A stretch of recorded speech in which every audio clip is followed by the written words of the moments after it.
Network. This is OpenLine.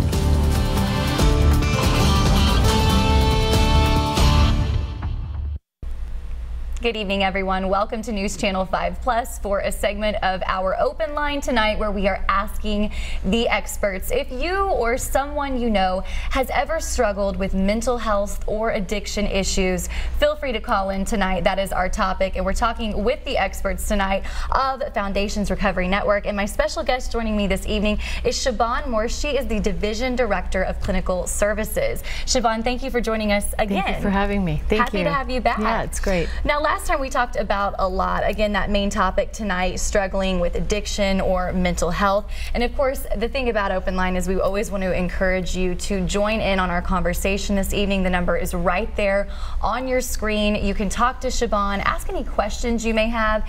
And really tonight's just about seeking advice and giving that open conversation about a very important topic. Let's go ahead and get the show started. As Siobhan, I always like to let folks know a little bit about you, your background. Tell us a little bit about yourself. So I spent 7 years working feet on the ground in a treatment center before I came to Foundations Recovery Network.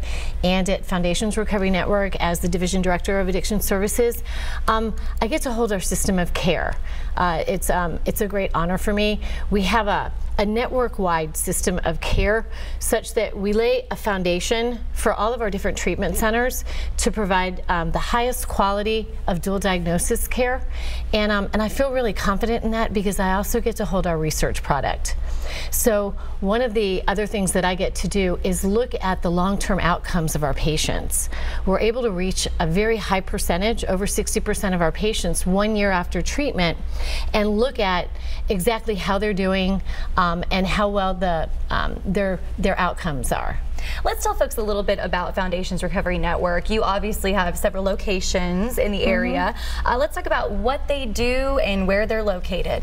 Okay, so we have locations all over the country, but here in Tennessee, we have a residential treatment center in Memphis, Tennessee, which can take both mental health, substance use, and the combination of them, as well as an outpatient that can take the same patients in Memphis. And then we have a beautiful here in Nashville outpatient unit that can see dual diagnosis patients as well as substance use disorder patients. It's wonderful. You can see some of the images there on your screen right now of some of the locations. So, you know, last time we had you here on Open Line, we were talking about a wide variety of topics. Let's tell folks a little bit about what they can expect with tonight's show.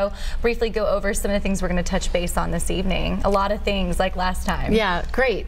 So, I mean, as we spoke about, I'd really like to talk a little bit about opiate use disorder. The country is in an epidemic in terms of opioid use and the impact that that has had on the general public, especially our nation's youth. So maybe a conversation about that. And then the importance of dealing with both the mental health as well as the substance use sides of a co-occurring disorder and how important integrated treatment is for meeting the needs of those patients. Wonderful. Well, let's get right into it. So first of all, you did mention the opioid crisis.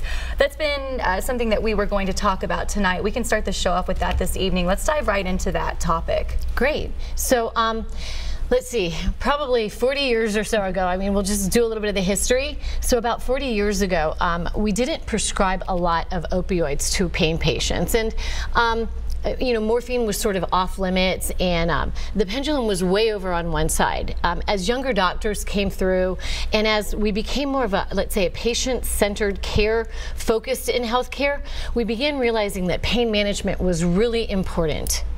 At the same time, what you saw was that the pharmaceutical companies were developing synthetic opiates. And so that and some other factors combined to make it really very accessible to have your pain managed. Unfortunately, the pendulum swung really far to the other side, and pain management really got a little bit maybe too much attention.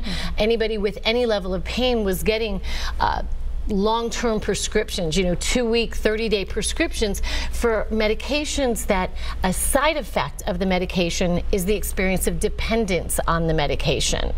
And what that really looks like is, so your brain manufactures chemicals that you need to manage pain. So the first thing about pain is that your brain and body don't distinguish between emotional pain and physical pain. So high stress levels, my boyfriend broke up with me, or I broke my arm, those are all types of pain.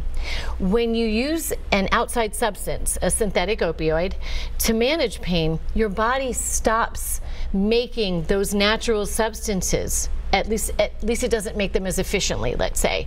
And so when you then stop using the outside substance, you're left in a situation where you're unable to manage stress. You're unable to manage sort of the pain of everyday life.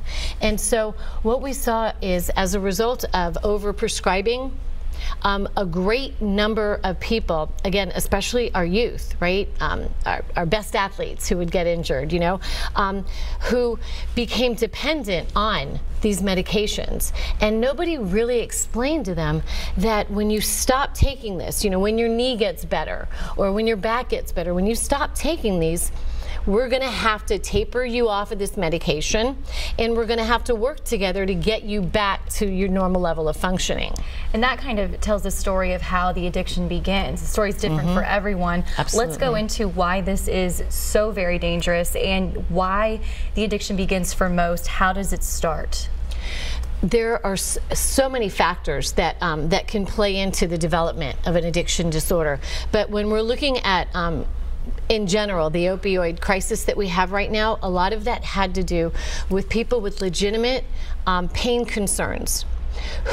So one of the things that happened as the pharmaceutical companies were developing these synthetic opioids, there was some sort of anecdotal commentaries that were published that said, in people with really significant, breakthrough cancer pain, major pain that are prescribed opioids, we're not really seeing issues of addiction. But that was small populations, small groups, and not really scientific studies backing it. But we kind of, the healthcare community went, oh, okay, great. So we can prescribe these more widely. So you had the overprescription. And then, so mom or dad gets a back injury or something happens at work and they get an opioid prescription. They feel better after a few days, so it's up in the cabinet, the Percocets or whatever after a small surgery. And so now you have the 15-year-old, you have the youth that have a high propensity for risk, which is a normal adolescent behavior. Sort of investigating, right? Doing a little research on what this is and what that is. And neurobiologically, like their brain and their body are not prepared for that. And it literally changes their neurochemistry, changes their brain chemistry over a very quick period of time in that undeveloped brain. So one of the biggest issues that we saw was youth taking prescriptions that had been saved rather than disposed of out of medicine cabinets. Federal government, state of Tennessee, done a lot of work on informing people, get rid of those prescriptions. All right. The opioid crisis is just one of the many things we'll be talking about tonight. We can talk about alcohol addiction, drug abuse, mental health issues. If you're dealing with depression or anxiety, that's what we're going to be discussing this evening. And we're going to go ahead and take our first quick break, but keep it right here on News Channel 5 Plus, and we'd love for you to join the conversation. We will be right back.